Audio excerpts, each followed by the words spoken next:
क्या आपको लगता है कि ज़िंदगी में सिर्फ मेहनत करने से ही सफलता मिलती है? अगर हाँ, तो आपको सिर्फ आधी सच्चाई ही पता है। दोस्तों, मैं आज आपको ऐसी किताब के बारे में बताऊंगा जो आपको सिखाएंगी ताकत, राजनीति और ज़िंदगी के असली नियम। The 48 laws of the power by Robert green.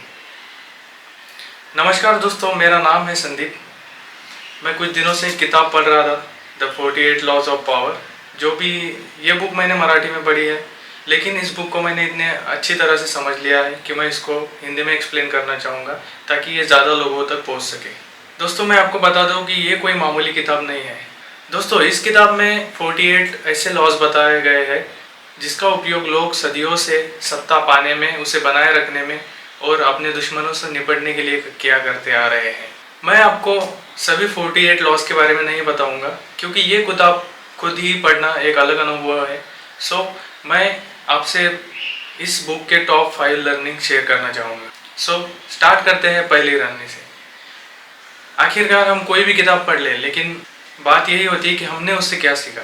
पहला नियम, कभी अपने मास्टर से ज़्यादा मत चमको। इसका मतलब कि जिन लोगों के अंडर आप काम कर रहे हो उनको कभी मत दिखाओ कि आप उनसे बड़ा बनने की कोशिश कर रहे हैं, या उनके सामने ज़्यादा मत चमको। अगर उनको पता चल गया तो फिर वो आपको कभी बड़ा बनने नहीं देंगे। आपसे ऊपर जो लोग काम कर रहे हैं, जैसे आपके लीडर या आपके बॉस, हमेशा उनको यही जताते रहो कि वही सबसे बेस्ट है, उनसे ऊपर कोई नहीं है।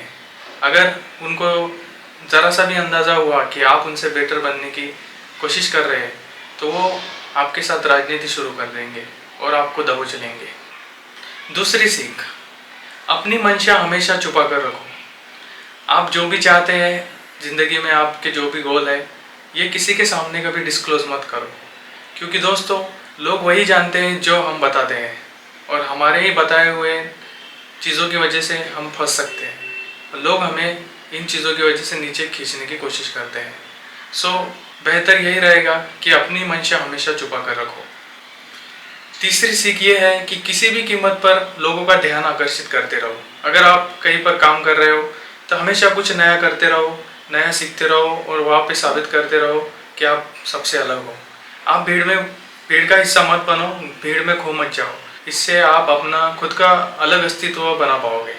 चौथी सीख, अपने दुश्मन को हमेशा पूरी तरह से खत्म करो। अगर आपको किसी ने नुकसान पहुंचाया है तो उसको आधा अधूरा मत छोड़ो, क्योंकि वो दुश्मन फिर से वापस आके आपको फिर से परेशान कर सकता। आखिरी और सबसे अहम नियम, हर इंसान की कमजोरी पहचानो। हर इंसान के अंदर एक बटन होता है, डर, लालच या अहम, उसे पहचानो, वह तुम्हारी ताकत बन जाएगी। इन नियमों ने मुझे सिखाया कि सिर्फ मेहनत और टैलेंट जरूरी नहीं है।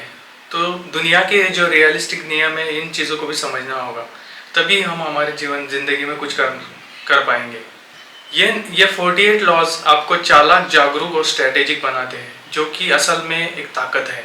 अगर आपको मेरी ये छोटी सी झलक पसंद आई हो तो प्लीज़ आप इस किताब को पूरी तरह से पढ़िए। और अगर आप चाहते हैं कि मैं हर एक नियम को अलग अलग वीडियो में पूरी तरह से एक्सप्लेन करूं तो आप मुझे कमेंट में बताइए।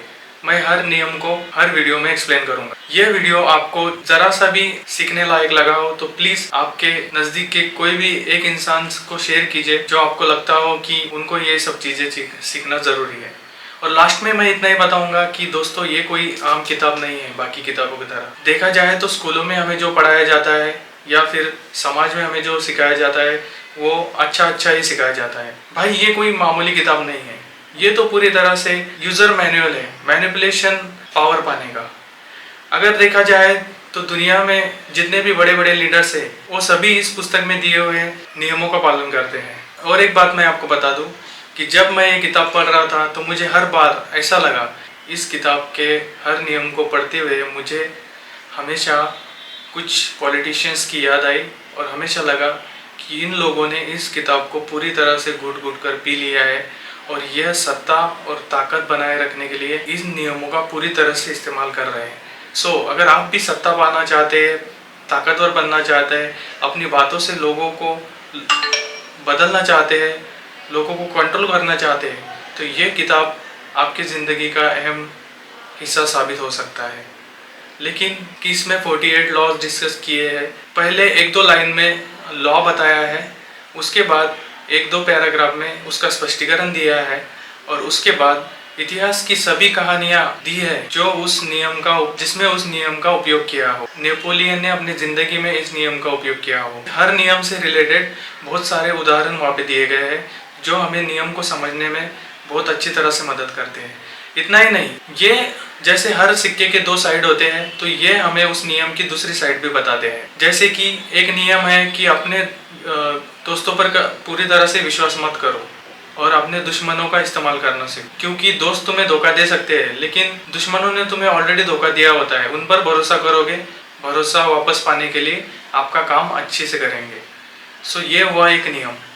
लेकिन अगर इसकी दूसरी साइड देखी जाए तो इसका मतलब ये नहीं होता ना कि आप अपने हर नज़दीक के मित्र पर शक करो या फिर उन पे पूरी तरह से भरोसा मत रखो।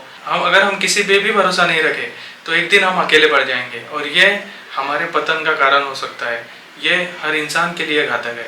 सो जितने भी इस बुक में रूल दिए हैं 48 लॉज, हर 48 लॉज के दो साइड्स भी दिए हैं कि इन चीज़ों को किन केस में आपको यूज़ करना है।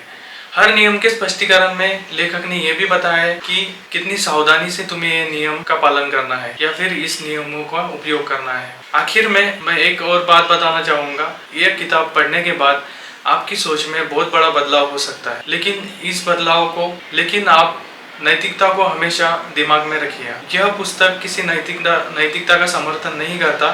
साम दाम दंड भेद सब कुछ यूज करो लेकिन सत्ता में आओ, सत्ता बनाए रखो, यह चीज ये किताब सिखाता है।